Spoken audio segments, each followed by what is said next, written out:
Assalamualaikum warahmatullahi wabarakatuh. Jumpa lagi di channel Ruang Nusantara. Baik, tidak usah berlama-lama, mari kita simak bersama-sama ceritanya. Di sebuah desa kecil yang tenang di kaki Gunung Merapi, hiduplah seorang pemuda bernama Joko Tarub. Ia adalah anak yatim piatu, dibesarkan oleh ibunya yang renta, Nyi Nawang. Meski hidup sederhana, Joko dikenal sebagai pemuda yang tampan, rajin, dan disukai banyak orang. Ia pandai berburu, pintar meramu obat dari hutan, dan sering membantu tetangganya tanpa pamrih. Namun ada satu hal yang menjadi rahasia besar dalam hidupnya. Ia sering bermimpi tentang seorang perempuan bersinar yang memanggil namanya dari langit. Mimpi itu datang sejak kecil dan selalu berakhir saat ia mencoba menyentuh tangan perempuan tersebut. Ia bangun dengan perasaan hampa, seakan kehilangan sesuatu yang belum pernah ia miliki. Suatu malam, ibunya duduk di beranda sambil menenun. Angin bertiup lembut dan aroma bunga kemuning menyebar dari pekarangan. "Joko," kata sang ibu, "kau sudah cukup dewasa. Tidakkah kau ingin mencari istri?" Joko terdiam. "Aku sering memimpikan seseorang, Ibu. Tapi aku tak tahu apakah ia nyata." Nyi Nawang tersenyum tipis. "Kadang, apa yang kita cari di bumi justru turun dari langit." Keesokan harinya, Joko pergi berburu ke hutan seperti biasa. Tapi langkah kakinya tanpa sadar membawanya lebih jauh dari biasanya, menuju ke sebuah hutan larangan yang menurut cerita orang-orang desa adalah tempat para bidadari turun mandi. Tempat itu dikenal sebagai Sendang Bidadari. Mata air jernih yang dikelilingi oleh bambu tua dan batu karang alami. Saat Joko tiba di sana, ia terkesima.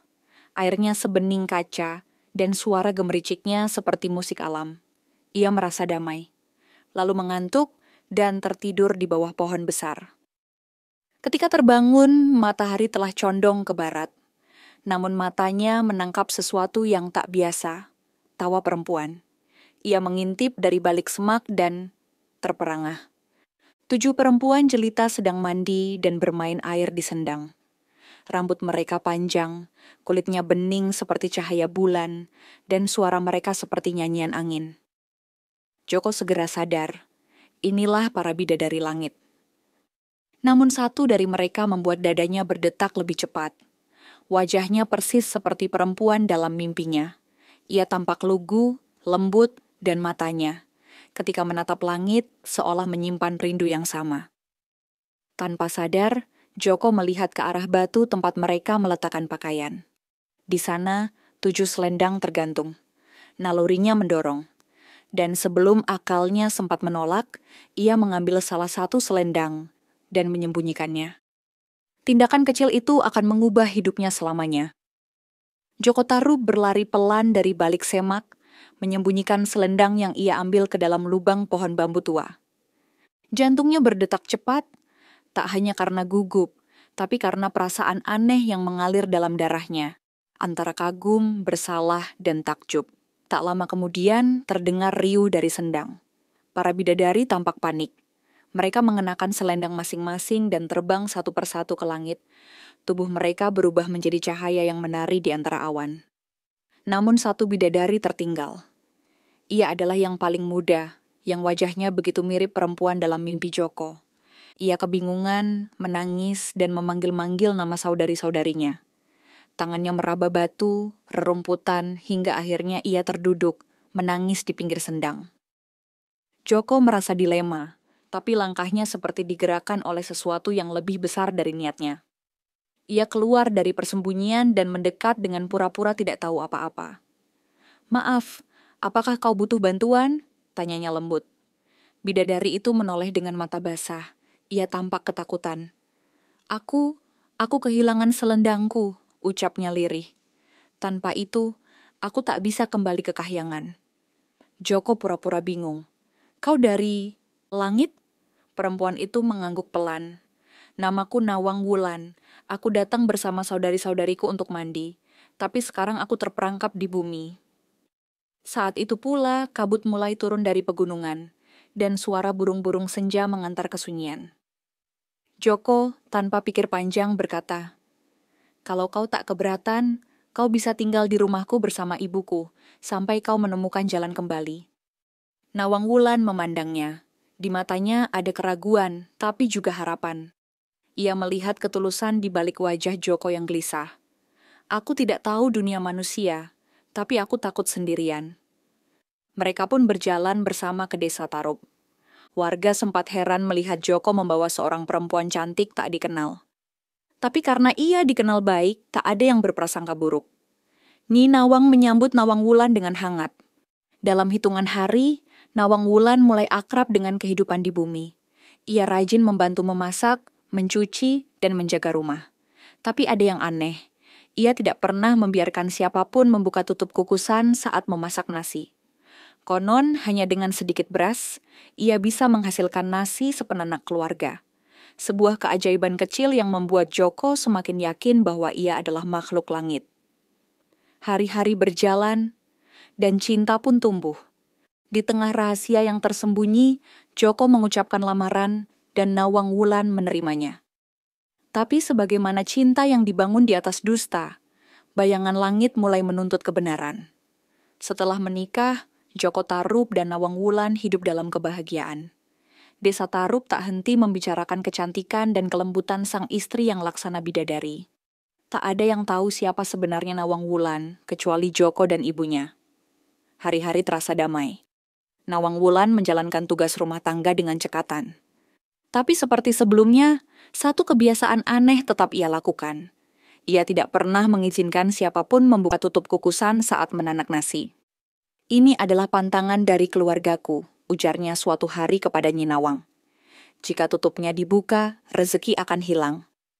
Nyi Nawang menghormatinya, begitu pula Joko setidaknya pada awalnya. Namun waktu berjalan, Nawang Wulan pun mengandung. Kebahagiaan makin lengkap dengan kehadiran seorang bayi perempuan yang mereka beri nama Nawang Ayu. Bayi itu mewarisi wajah ibunya. Teduh, bersinar, dan tampak tak biasa. Namun sejak kelahiran anak mereka, kekuatan gaib Nawang Wulan perlahan melemah. Nasi yang dulu cukup hanya dengan segenggam beras, kini membutuhkan takaran wajar. Ia mulai tampak lelah, dan keajaiban dalam rumah pun memudar. Joko mulai resah. Ia terus memikirkan apa sebenarnya yang tersembunyi di balik kekukusan itu. Ia merasa harus tahu, demi kebaikan keluarga. Pada suatu hari, ketika Nawang Wulan sedang mandi di sendang, Joko memanfaatkan kesempatan itu. Dengan rasa penasaran yang tak tertahankan, ia membuka tutup kukusan yang sedang mengepul. Yang dilihatnya membuatnya tercengang. Hanya setangkup kecil beras putih yang mengambang dalam uap. Namun ketika tutup itu dibuka, seketika asap mengepul keluar, seperti roh gaib yang terusir dari wadahnya. Sore harinya, Nawang Wulan kembali. Ia berjalan ke dapur seperti biasa. Tapi tiba-tiba tubuhnya terhenti. Ia menatap kukusan kosong dengan tatapan hampa. "Siapa yang membukanya?" tanyanya. Suaranya bergetar. Joko terdiam, tapi wajahnya tak bisa berbohong. Nawang Wulan memejamkan mata. Sejenak cahaya di tubuhnya tampak memudar. "Aku sudah mempercayaimu, Joko. Aku datang dari langit dengan luka, tapi kau membuat lukaku jadi kutukan." Joko memohon ampun. Ia tidak menyangka dampaknya akan seburuk itu. Nawang Wulan tak menjawab. Ia pergi ke kebun, berjalan tanpa suara. Di bawah pohon bambu, angin bertiup aneh. Matanya tertuju pada lubang pohon tua. Dan entah bagaimana, seperti dituntun takdir, ia menemukan selendangnya. Selendang itu masih utuh, wangi langit masih terasa, dan ketika disentuh, kenangannya tentang dunia kahyangan kembali. Ia sadar bahwa semua ini adalah rekayasa Joko. Aku tidak bisa tinggal lebih lama. Dan malam itu, Joko Tarup tahu. Cinta yang dibangun di atas kebohongan hanya akan menghasilkan perpisahan. Malam itu, langit di atas desa Tarup bersih tanpa awan, dan bulan purnama menggantung penuh di langit. Cahaya keperakan menyelimuti halaman rumah Joko Tarup, menciptakan suasana yang tenang. Namun hati Joko penuh badai.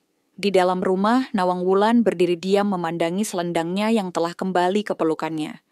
Tangannya gemetar, bukan karena dingin, tapi karena gejolak emosi yang tak tertahankan. Ia mencintai Joko, mencintai anak mereka, dan mencintai kehidupan sederhana yang telah ia jalani. Tapi luka karena pengkhianatan itu terlalu dalam. Joko bersimpuh di hadapannya. Ampuniku, Nawang. Aku tak berniat menyakitimu. Aku hanya tak ingin kehilanganmu. Nawang Wulan menatap Joko dalam-dalam. Kau sudah kehilanganku sejak kau memilih menipuku. Cinta tak bisa dipaksakan dan kepercayaan. Bukan sesuatu yang bisa kau curi. Tangis pecah di antara mereka. Bayi kecil Nawang Ayu tertidur di pelukan neneknya. Tak mengerti bahwa keluarganya sedang diambang perpisahan yang tak bisa dicegah. Biarkan aku membawa Nawang Ayu bersamaku, pinta Joko, penuh harap. Nawang Wulan menggeleng pelan. Ia lahir di bumi, dan bumilah tempatnya tumbuh. Tapi aku akan selalu mengawasinya, dari langit. Ia mengecup kening Joko sekali, lalu mengusap pipinya. Terima kasih telah memberiku rasa cinta, meski caramu salah. Jangan mencari aku lagi, aku akan kembali ke tempatku berasal. Dengan perlahan, Nawang Wulan melangkah keluar rumah. Udara tiba-tiba hangat, dan bintang-bintang turun lebih dekat dari biasanya. Ia berdiri di halaman, mengenakan kembali selendang sakti yang selama ini hilang. Cahaya putih menyelimuti tubuhnya.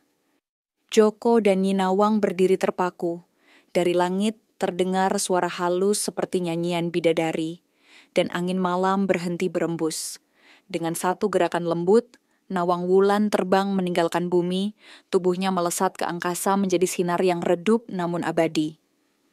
Desa Tarup sunyi, hanya suara daun bambu berdesir yang tersisa. Sejak malam itu, Joko Tarup menjadi lelaki yang kehilangan separuh jiwanya. Ia tak lagi berburu, tak lagi tertawa, dan tiap malam hanya duduk di depan rumah, memandangi bulan purnama, berharap dapat melihat cahaya istrinya melintasi langit. Dan bagi penduduk desa, ia menjadi simbol dari pelajaran yang tak ternilai. Bahwa cinta tanpa kejujuran adalah doa yang tak pernah sampai. Setelah kepergian Nawang Wulan, Desa Tarup kembali tenang, namun bukan tanpa perubahan. Rumah Joko Tarup tak lagi ramai suara tawa, dan para tetangga mulai berbisik-bisik tentang kesedihannya. Mereka tak tahu bahwa perempuan yang selama ini tinggal di rumah itu bukan manusia biasa, melainkan bidadari langit yang turun karena cinta dan pergi karena dusta. Setiap malam, Joko duduk di bawah pohon waru di depan rumah, menatap langit kosong. Ia menimang-nimang anaknya, Nawang Ayu, yang semakin hari semakin tumbuh dengan aura yang tak biasa. Matanya bening seperti embun, dan kulitnya sejuk seperti kabut pagi. Banyak orang percaya bahwa ia akan membawa berkah atau kutukan bagi desa, tergantung bagaimana ia dijaga. Nyi Nawang sang nenek berusaha menjaga suasana rumah tetap hangat. Namun ia pun tak bisa menyembunyikan kesedihan yang terus menghantui. Joko, katanya suatu malam, kau harus berhenti menyalahkan dirimu. Tapi kau juga harus belajar dari semua ini. Joko mengangguk, tapi hatinya tak bisa begitu saja sembuh. Sementara itu, kabar tentang kepergian bidadari menyebar lebih luas. Bahkan beberapa orang dari desa tetangga datang dan bertanya tentang kebenaran legenda itu. Sebagian tidak percaya, menganggap cerita itu hanya akal-akalan Joko agar tampak istimewa. Namun sebagian lainnya percaya, terutama mereka yang merasa aura mistis mulai menyelimuti desa. Sejak kepergian Nawang Wulan, hutan di sekitar Sendang Bidadari menjadi lebih sepi dan terasa asing. Burung-burung tak lagi bernyanyi di pagi hari, dan kabut lebih cepat turun sebelum matahari terbenam. Suatu malam, seorang dukun tua dari desa sebelah bernama Ki Wedara datang ke rumah Joko. Ia membawa tongkat bambu dan mata yang tak berkedip. Aku datang bukan untuk menghakimi, katanya. Tapi ada yang harus kau bayar, Joko Tarup. Kau telah mengubah keseimbangan. Joko tertegun. Apa maksudmu, Ki? Setiap makhluk dari langit yang tinggal di bumi meninggalkan jejak, dan setiap jejak yang terputus paksa akan memanggil sesuatu yang lama tidur. Ki Wedara lalu menyuruh Joko menjaga anaknya dengan hati-hati. Nawang Ayu bukan anak biasa.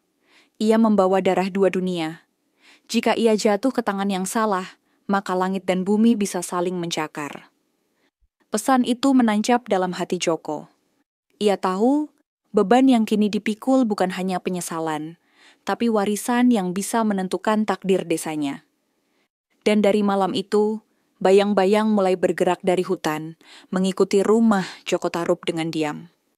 Menunggu saat yang tepat. Malam-malam di desa Tarub semakin sunyi. Angin berembus dingin tanpa arah, dan kabut jatuh lebih berat dari biasanya. Para penduduk mulai merasa bahwa sesuatu di sekitar mereka berubah. Ada ketakutan halus yang tak bisa dijelaskan, seolah-olah mereka sedang diawasi dari kegelapan hutan yang mengelilingi desa. Joko Tarub tak pernah lagi meninggalkan rumahnya terlalu jauh. Sejak peringatan dari Ki Wedara, ia mulai menyadari bahwa kepergian Nawang Wulan telah membuka celah gaib yang dulunya tersembunyi. Ia tak hanya menjaga anaknya, Nawang Ayu, dengan lebih hati-hati, tetapi juga mulai menaruh bunga dan dupa di depan rumah, sebagai bentuk permohonan perlindungan kepada leluhur dan alam. Namun malam itu berbeda. Ketika Joko sedang meninabobokan Nawang Ayu, ia mendengar suara desis halus dari luar jendela. Bukan angin, lebih seperti suara bisikan, atau bisik-bisik dedaunan yang bergerak sendiri. Ia keluar perlahan, membawa sebilah tombak kayu yang selalu tergantung di pintu. Cahaya bulan samar menyinari halaman, dan di bawah pohon waru terlihat sosok hitam berdiri diam. Tak bergerak, tak bernapas. "Siapa kau?" teriak Joko. Sosok itu tak menjawab. Tapi saat Joko melangkah mendekat, sosok itu menghilang perlahan, seperti kabut yang ditelan angin. Keesokan harinya, jejak kaki aneh ditemukan di sekitar pekarangan rumah. Bentuknya bukan seperti kaki manusia atau hewan, lebih besar dan mengarah langsung ke jendela kamar Nawang Ayu. Nyi Nawang mulai sering melihat mimpi buruk. Dalam mimpinya, seorang perempuan berjubah gelap memanggil cucunya dari dalam kabut. "Anak itu milikku, milik langit," ucap suara itu lirih. Tapi ketika ditanya siapa dia, sosok itu hanya menjawab, "Aku adalah penjaga keseimbangan yang rusak." Mendengar ini, Joko akhirnya menemui Ki Wedara lagi. Ki Wedara menggelar tikar dan meletakkan mangkuk air di tengah lingkaran dupa. Dalam air itu muncul bayangan. Pintu antara langit dan bumi belum sepenuhnya tertutup. "Nawang Ayu adalah kunci," kata Ki Wedara. "Ada makhluk dari langit. Bukan bidadari, tapi penagih hukum alam yang merasa manusia telah melanggar batas." "Lalu apa yang harus aku lakukan?" tanya Joko, wajahnya pucat. "Kau harus mempertemukan darah langit dengan asal-usulnya. Anakmu harus diberitahu siapa dirinya, dan harus memilih jalannya sendiri sebelum usia purnama ke-7. Jika tidak, makhluk penuntut itu akan menjemputnya dengan paksa." Joko menggigil. Usia Nawang Ayu saat itu sudah 6 purnama lebih 7 hari-hari. Waktu hampir habis. Dan dari kejauhan, hutan larangan kembali berbisik, dengan suara yang membawa dendam dari langit. Waktu terus berjalan, dan usia Nawang Ayu semakin mendekati batas 7 purnama yang disebut oleh Ki Wedara. Sementara itu, tanda-tanda kehadiran makhluk dari langit kian jelas. Angin malam membawa aroma melati busuk. Kilatan cahaya muncul sekejap di hutan. Dan setiap kali Joko memandangi langit, ia merasa langit membalas dengan pandangan kosong, dingin dan jauh. Joko tahu ia tak bisa menunda lagi. Malam itu, saat Nawang Ayu tertidur, ia membakar kemenyan dan duduk memejamkan mata, memanggil kembali Ki Wedara untuk meminta petunjuk. Sang dukun datang dengan tongkat dan membawa sebuah benda yang dibungkus kain merah. "Ini bukan barang biasa," katanya. Katanya Ki, "ini adalah cermin langit, peninggalan dari masa ketika bumi dan kahyangan masih saling berkirim pesan." Cermin itu bundar, berbingkai kayu cendana, dan saat dibuka bukan pantulan wajah yang muncul, tapi pantulan jiwa. "Biarkan Nawang Ayu melihat dirinya dalam cermin ini," ucap Ki Wedara. "Ia akan tahu siapa dirinya dan jalan apa yang harus ia pilih." Joko menggigil.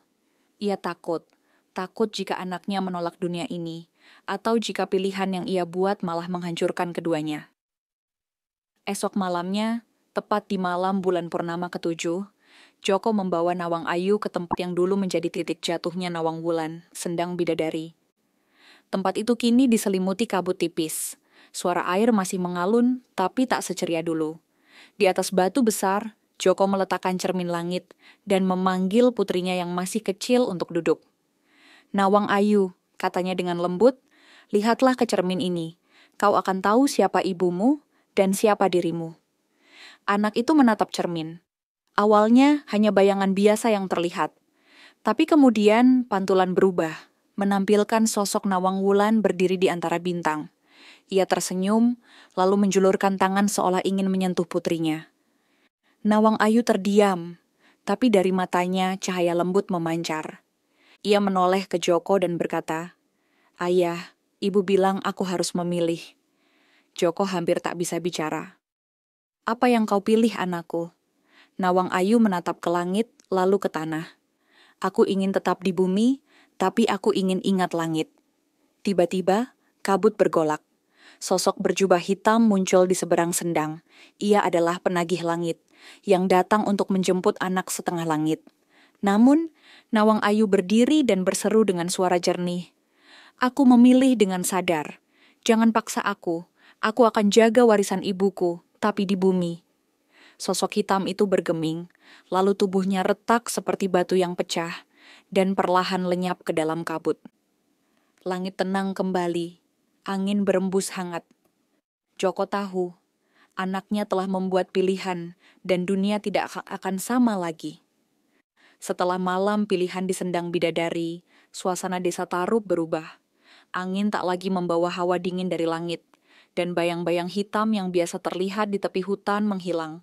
Seolah keputusan kecil Nawang Ayu telah menutup kembali celah antara bumi dan kahyangan yang dulu dibuka secara paksa oleh sang ayah. Namun pilihan itu bukan tanpa harga. Sejak hari itu Nawang Ayu menjadi anak yang berbeda. Ia tetap ceria, tetap tumbuh seperti anak biasa, tapi ada sesuatu di matanya yang dewasa sebelum waktunya. Kadang ia bicara sendiri pada bunga, atau berdiri diam menatap langit hingga air matanya jatuh tanpa sebab. Joko Tarub memperhatikan semuanya dengan cemas. Ia mencintai anaknya dengan segenap jiwa, tapi ia juga tahu bahwa darah langit dalam diri Nawang Ayu menyimpan kekuatan yang belum terbangun sepenuhnya. Sementara itu, Nyi Nawang, sang nenek, sering bermimpi. Dalam mimpinya, Nawang Wulan muncul, bukan sebagai bidadari cantik, tapi sebagai cahaya putih yang menyampaikan pesan. Jangan biarkan anak itu tumbuh tanpa tahu batasnya. Karena kekuatan tanpa kendali bisa jadi kutukan baru. Mimpi itu membuat Nyi Nawang gelisah. Ia pun membujuk Joko untuk membawa Nawang Ayu belajar pada orang bijak yang mengerti tentang dunia gaib dan garis takdir. Maka berangkatlah mereka ke Gunung Kendali Sodo, tempat tinggal seorang resi tua bernama Empu Baradewa. Perjalanan menembus hutan lebat dan lembah berkabut memakan waktu 3 hari. Di kaki gunung, mereka disambut oleh penjaga, lalu dibawa ke gubuk kayu di lereng paling tinggi. Empu Baradewa adalah pria renta, dengan janggut putih panjang, duduk bersila di atas tikar pandan. Saat melihat Nawang Ayu, ia menunduk hormat. "Darah langit yang memilih bumi," katanya. "Jarang sekali terjadi." Joko bertanya, apa yang harus kami lakukan agar ia tidak menjadi ancaman bagi dirinya sendiri? Atau orang lain? Empu Baradewa menatap langit lalu berkata, ia harus belajar menjaga batas. Ia harus tahu kapan harus diam, dan kapan harus berbicara pada alam. Selama 3 bulan, Nawang Ayu tinggal di lereng gunung, belajar membaca arah angin, mendengar bahasa air, dan mengenali tanda dari binatang liar. Ia belajar mengendalikan getaran dalam tubuhnya, bukan untuk menjadi sakti, tapi untuk tidak menghancurkan dunia kecil yang ia cintai. Dan ketika ia kembali ke desa, semua orang merasakan hal yang berbeda. Nawang Ayu telah berubah. Ia bukan lagi sekadar anak Joko Tarub. Ia kini adalah penjaga tak terlihat dari desa Tarub. Namun di kejauhan, dari balik gunung Merapi, awan hitam mulai menggumpal. Tanda bahwa sesuatu atau seseorang dari masa lalu belum selesai menuntut takdirnya. Sejak kepulangan Nawang Ayu dari Gunung Kendali Sodo, desa Tarub memasuki masa yang disebut penduduk sebagai waktu damai.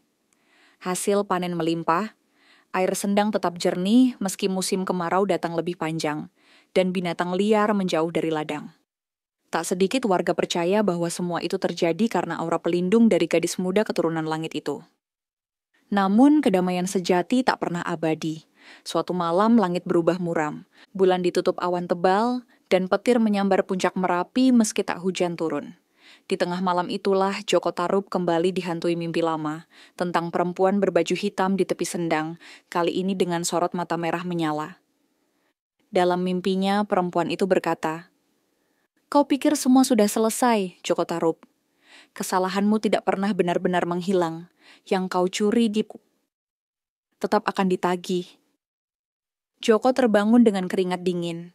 Ia segera memeluk Nawang Ayu yang tertidur di sampingnya. Tapi kali ini, ia merasa hawa di sekitar kamar terasa aneh. Lebih berat, lebih dingin. Pagi harinya, ia menemui Ninawang dan menceritakan mimpi itu. Sang ibu pucat dan langsung meminta Joko membakar dupa di 7 penjuru rumah. Itu bukan sekadar mimpi. Itu adalah peringatan dari penjaga langit yang lama dilupakan, katanya lirih. Nawang Ayu yang kini sudah hampir beranjak dewasa, mendengarnya dan memutuskan pergi sendiri ke Sendang Bidadari, tempat ibunya dahulu turun dari kahyangan. Di sana ia duduk dan berdoa dalam hati. Tak lama, permukaan air mulai bergelombang pelan meski tak ada angin.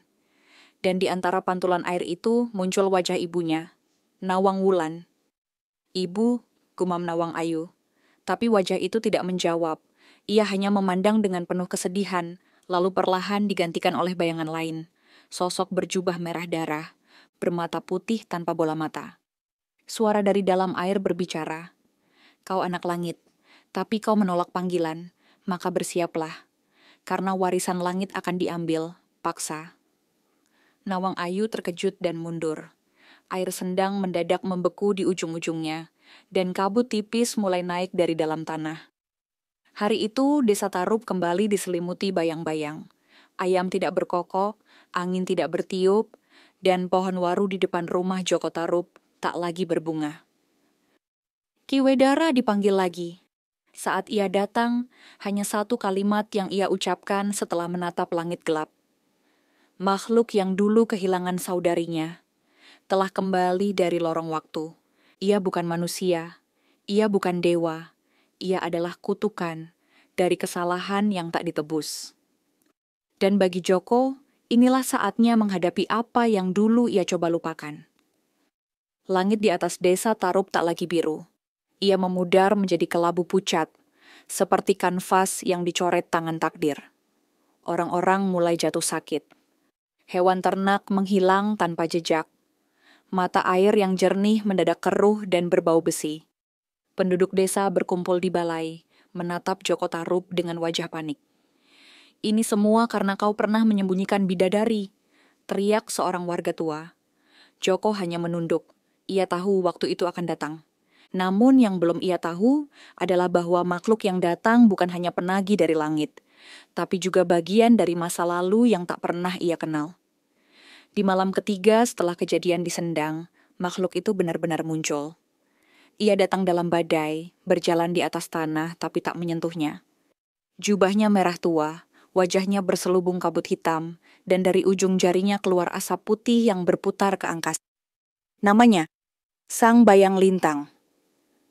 Menurut legenda yang hanya dikenal oleh para empu dan resi, Sang Bayang Lintang adalah roh penjaga batas antara langit dan bumi. Saudara angkat para bidadari yang tinggal di langit ke-9. Tugasnya adalah memastikan tak ada jiwa kahyangan yang tinggal terlalu lama di bumi.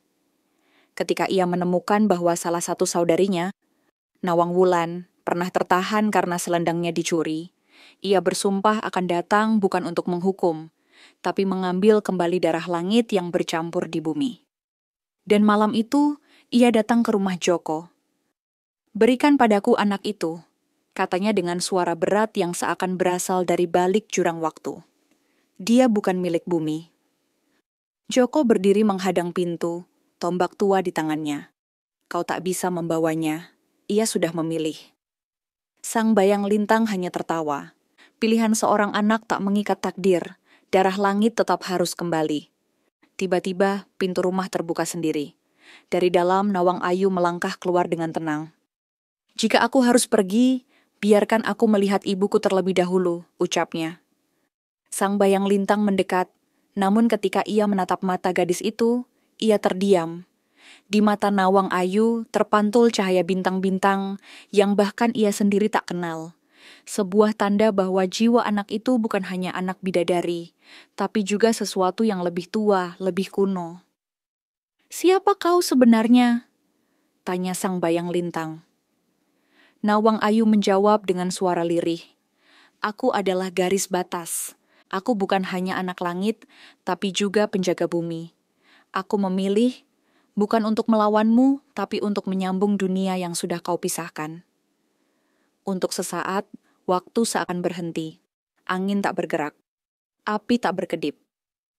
Sang bayang lintang mengangkat tangan dan menghilang perlahan menjadi butiran cahaya merah. Namun sebelum pergi, suaranya bergema. "Kalau pilihanmu kelak membawa bencana, kau akan tahu siapa yang akan datang lebih dulu." Joko memeluk anaknya dengan air mata yang jatuh diam-diam. Malam itu, Desa Tarup selamat. Tapi pertanyaan baru lahir di hati semua orang. Apakah Nawang Ayu benar-benar manusia, atau takdir yang menyamar dalam wujud gadis kecil? Pagi setelah sang bayang lintang lenyap, langit di atas Desa Tarup kembali cerah. Burung-burung berkicau seperti menebus hari-hari sunyi yang telah berlalu, dan angin berembus sejuk membawa aroma kemangi liar dari ladang. Namun bagi Joko Tarup dan keluarganya, kedamaian itu terasa sementara, seperti tirai tipis yang bisa sobek kapan saja. Nawang Ayu, meski masih remaja, telah menjadi pusat perhatian dunia gaib. Sejak malam terakhir, ia mengalami mimpi yang tak biasa. Dirinya berdiri di atas jembatan emas yang membentang antara bumi, kahyangan, dan alam gaib. Di masing-masing ujung jembatan, berdiri sosok berjubah berbeda. Seorang resi tua dari bumi, seorang dewi bermahkota cahaya, dan makhluk hitam bersayap merah. Dalam mimpi itu, mereka bicara satu suara. "Engkau bukan titisan, engkau adalah simpul. Dunia tak boleh bergantung padamu, tapi juga tak boleh tanpamu." Ketika Nawang Ayu terbangun, ia menyadari bahwa keberadaannya kini telah ditentukan oleh sesuatu yang jauh lebih besar dari sejarah keluarganya.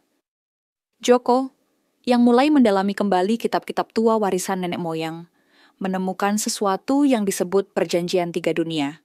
Sebuah naskah kuno yang menyebut tentang seorang anak hasil pertemuan langit dan bumi, yang akan menjadi penentu keseimbangan jagat jika celah antara dunia mulai terbuka. Ia mengajak Nawang Ayu dan Nyi Nawang ke Gunung Andong, tempat tersembunyi dari penglihatan manusia biasa, untuk menemui Empu Jagasatru, penjaga naskah tersebut. Empu Jagasatru menatap Nawang Ayu dan hanya berkata pelan. Akhirnya simpul itu muncul. Ia membuka gulungan daun lontar dan membaca mantra kuno. Cahaya merah, putih, dan biru keluar dari ujung lontar, berputar mengelilingi tubuh Nawang Ayu lalu menyatu di dahinya. Simbol segitiga muncul, berpendar sebentar, lalu hilang. "Dengan ini," kata Empu Jagasatru, "tiga dunia mengakuinya. Tapi satu hal penting belum dilakukan, ritual penetapan simpul. Jika tidak dilakukan sebelum bulan berganti, keseimbangan justru akan runtuh." "Lalu, apa yang harus dilakukan?" tanya Joko. "Di malam ketiga, bawa dia ke sendang tempat ibunya turun. Bacakan mantranya. Bakar dupa dari 3 unsur, tanah gunung, air sendang, dan daun kahyangan." "Daun kahyangan?" Nyi Nawang terkejut. "Itu mustahil didapat." Empu tersenyum tipis. "Tidak mustahil, bila seseorang bersedia menukar satu kenangan paling berharga miliknya." Mereka semua terdiam, karena mereka tahu hanya satu kenangan paling berharga yang menyatukan semua ini. Kenangan Joko saat pertama kali melihat Nawang Wulan di sendang. Jika ia menukar kenangan itu, maka cinta mereka akan benar-benar hilang dari hatinya. Malam itu, Joko duduk sendiri di bawah pohon waru. Ia menatap langit dan bergumam, "Kalau cinta itu harus hilang agar dunia tetap seimbang, maka biarlah hatiku menjadi kosong." 3 malam kemudian, langit di atas sendang bidadari kembali bersih seperti malam saat Nawang Wulan dulu turun dari kahyangan. Tapi kali ini, angin tak lagi membawa bisikan cinta. Ia membawa kesunyian suci, tanda bahwa sesuatu yang besar akan ditentukan malam itu. Di tepi sendang, Joko Tarub berdiri bersama Nawang Ayu dan Nyi Nawang. 3 benda telah siap. Segenggam tanah dari puncak Gunung Andong, sebotol air suci dari sendang, dan 1 daun kahyangan yang tampak keperakan, mengeluarkan aroma langit, yang diperoleh Joko dengan menukar 1 kenangan paling berharga.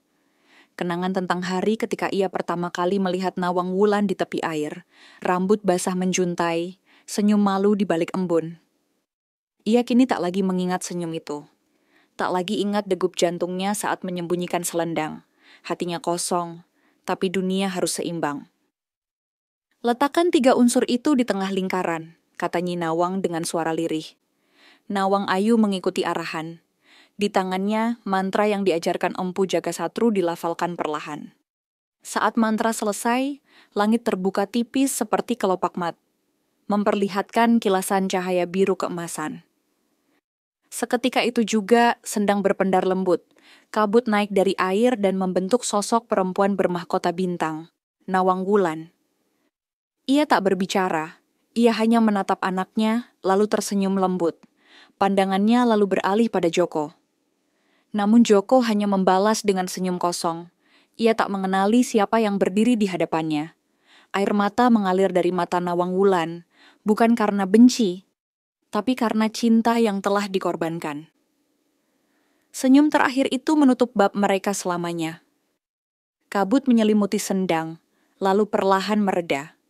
Ketika semua kembali sunyi, di dahi Nawang Ayu bersinar lambang cahaya segitiga, tanda bahwa ia kini diakui oleh ketiga dunia, bumi, langit, dan alam gaib. Mulai saat itu, ia dikenal bukan hanya sebagai anak Joko Tarub. Ia adalah penjaga 3 dunia. Desa Tarub kembali damai.